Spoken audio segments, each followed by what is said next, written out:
ಬಗ್ಗೆ ನನಗೆ ಮಾಹಿತಿ ಇಲ್ಲ. ನೀವು ಯಾರು ಶಾಸಕರಿದ್ದಾರೆ ಅವ್ರನ್ನೇ ಕೇಳಬೇಕು.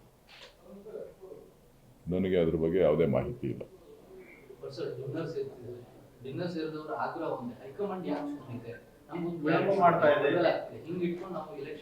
ನಾನು ಊರಲ್ಲಿ ಇರಲಿಲ್ಲ, ನನಗೆ ಅದ್ರ ಬಗ್ಗೆ ಮಾಹಿತಿ ಇಲ್ಲ. ಸೊ ಅವರೇನು ತೀರ್ಮಾನ ತಗೊಂಡಿದ್ದಾರೆ, ಅವ್ರೇನು ಹೇಳಿಕೆ ಕೊಟ್ಟಿದ್ದಾರೆ ಅನ್ನೋದು ಗೊತ್ತಿಲ್ಲ. ಅದು ಅವರವರ ವೈಯಕ್ತಿಕ ವಿಚಾರ. ಪಕ್ಷ ಅದನ್ನು ಗಮನಿಸ್ತದೆ.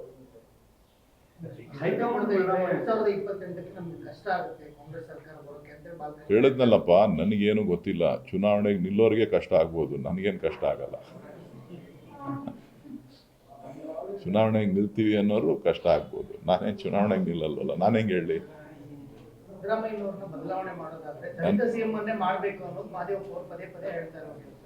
ಎಲ್ರಿಗೂ ಆಸೆ ಇದೆ, ತಪ್ಪೇನಿಲ್ಲ.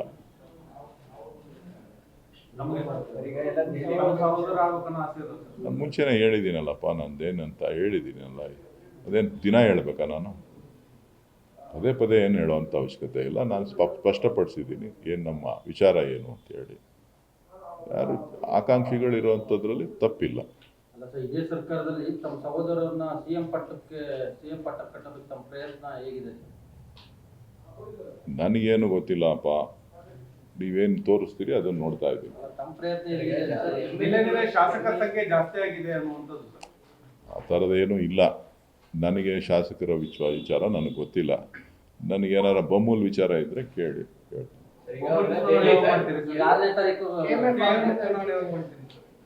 ಚುನಾವಣೆ ಅಧಿಕಾರಿಗಳು ತೀರ್ಮಾನ ಮಾಡ್ತಾರೆ ಚುನಾವಣೆ ಯಾವಾಗ ಅಂತ.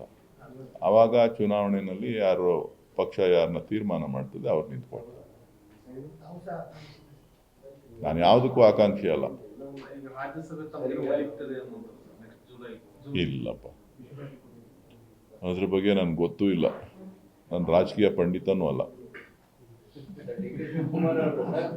ಡಿ.ಕೆ. ಶಿವಕುಮಾರ್ ಅವರು ಎಮ್ಎಲ್ಎಗಳಿಗೆ ಒಂದು ರಿಕ್ವೆಸ್ಟ್ ಮಾಡಿದ್ದಾರೆ, ನನ್ನ ಪರವಾಗಿ ಯಾರು ಕೂಡ ದೆಹಲಿಗೆ ಹೋಗಿ ಏನೋ ಒತ್ತಾಯ ಮಾಡೋದು ಬೇಕಾಗಿಲ್ಲ, ನಿಮ್ಗೆ ಕೆಲಸ ಇದ್ರೆ ಹೋಗಿ. ನನಗೆ ಅದ್ರ ಬಗ್ಗೆ ಮಾಹಿತಿ ಇಲ್ಲ. ನನಗೆ ಬಗ್ಗೆ ಮಾಹಿತಿ ಇಲ್ಲ. ಶಿವಕುಮಾರ್ ಅವ್ರನ್ನ ಭೇಟಿ ಮಾಡಿಲ್ಲ ನಾನು. ನನಗೆ ಗೊತ್ತಿಲ್ಲ ರೀ. ಅವ್ರಿಗೆ ನೋಡಿ, ಶಾಸಕರಿಗೆ ಏನು ವಿಚಾರಧಾರೆಗಳಿದೆ ಶಾಸಕರಿಗೆ ಸಂಬಂಧಪಟ್ಟಿದ್ದು, ಅದು ನನಗೆ ಸಂಬಂಧಪಟ್ಟಿದ್ದಲ್ಲ, ಪಕ್ಷಕ್ಕೆ ಸಂಬಂಧಪಟ್ಟಿದ್ದಲ್ಲ. ಪಕ್ಷ ಅದನ್ನು ಅವರ ವಿಚಾರಗಳನ್ನು ಅವರ ಹೇಳಿಕೆಗಳನ್ನು ಪಕ್ಷ ಗಮನಿಸ್ತದೆ ಹೊರತು ನಾವು ಹೇಳೋಕ್ಕಾಗಲ್ಲ. ಸೊ ಹೈಕಮಾಂಡು, ರಾಜ್ಯ ಮಟ್ಟದ ನಾಯಕರು ಅವರು ಅದನ್ನು ತಿಳಿಸ್ತಾರೆ.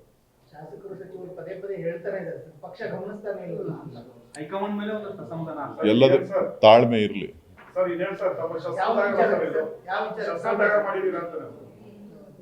ಶಸ್ತ್ರ ಇದ್ರೆ ತಾನೇ ತ್ಯಾಗ ಮಾಡಕ್ಕೆ. ಶಸ್ತ್ರನೇ ಇಲ್ವಲ್ಲ. ನಾನು ಯಾವಾಗ ಹೇಳಿದೆ ಶಸ್ತ್ರ ಇಟ್ಕೊಂಡಿದೀವಿ ಅಂತ? ಅಲ್ಲಪ್ಪ, ಶಸ್ತ್ರ ಇದೆ ಅಂತ ಯಾವಾಗ ಹೇಳಿದೆ?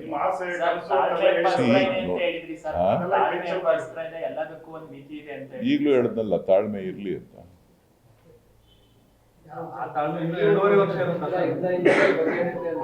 ನಾನು ಹೇಳಿದ್ದೀನಲ್ರಿ, ನಮ್ಮಣ್ಣನ ಹಣೆ ಬರ ಇದ್ರೆ ಆಗ್ತಾರೆ. ನಮ್ಮಣ್ಣನ ಹಣೆ ಬರ ಇಲ್ಲ ಅಂತ ಅಂದ್ರೆ ಯಾರೇನು ಮಾಡ್ಲಿಕ್ಕೆ ಆಗುದಿಲ್ಲ.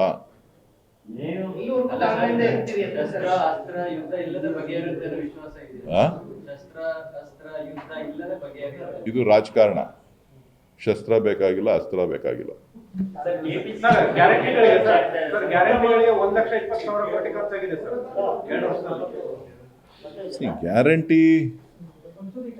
ಗ್ಯಾರಂಟಿ ಅದು ನಮ್ಮ ವಾಗ್ದಾನ.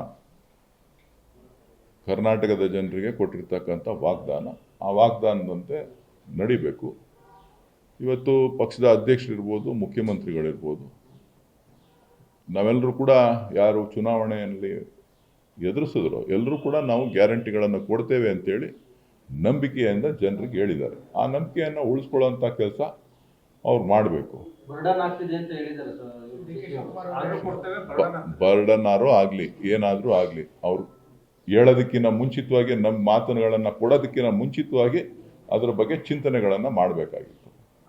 ಸೊ ಮಾತು ಕೊಟ್ಟಾಗಿದೆ, ಆ ಮಾತಿನಂತೆ ನಡ್ಕೋಬೇಕು.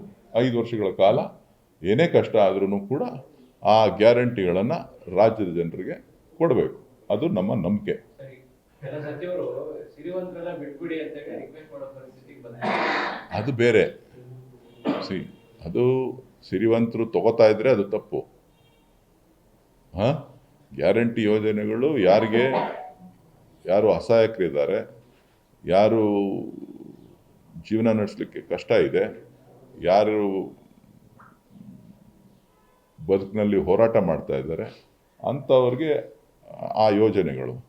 ಸೊ ಇದು ಯೋಜನೆ ಸಿಗುತ್ತೆ ಅಂತೇಳಿ ಎಲ್ಲರೂ ಬಳಸ್ಕೊಳ್ಳೋವಂಥದ್ರ ಬಗ್ಗೆ ಕೆಲವರು ಮಾತನಾಡಿರ್ಬೋದು ಅಷ್ಟೇ.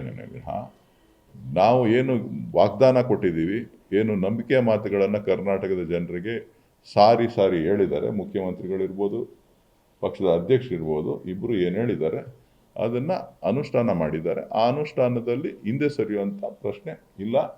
ಅದು ಅನುಷ್ಠಾನದಿಂದ ಹಿಂದೆ ಸರಿತೀವಿ ಅಂದರೆ ಮಾತಕ್ಕೆ ತಪ್ಪಂಗೆ ಆಗುತ್ತೆ. ಶಾಸಕರಿಗೆ ವಿಶ್ವಾಸ ಇಲ್ವಲ್ಲ ಸರ್, ಈ ಗ್ಯಾರಂಟಿಯಿಂದ ನಾವು ಚುನಾವಣೆ ಗೆಲ್ತೀವಿ ಅಂತ ಸಾಧ್ಯ ಇಲ್ಲ ಅದು ಶಾಸಕರಿಗೆ ಸಂಬಂಧಪಟ್ಟಂಥದ್ದೇ ಹೊರತು ನನಗೆ ಸಂಬಂಧಪಟ್ಟಂಥವ್ರು. ನೀವು ಅದನ್ನು ಶಾಸಕರ ಹತ್ರ ಮಾತನಾಡಿ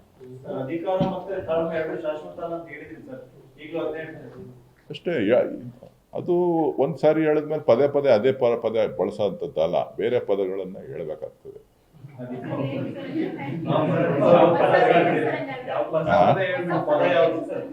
ಹೇಳ್ತೀನಿ. ಪೋಸ್ಟ್ ಯಾಕೆ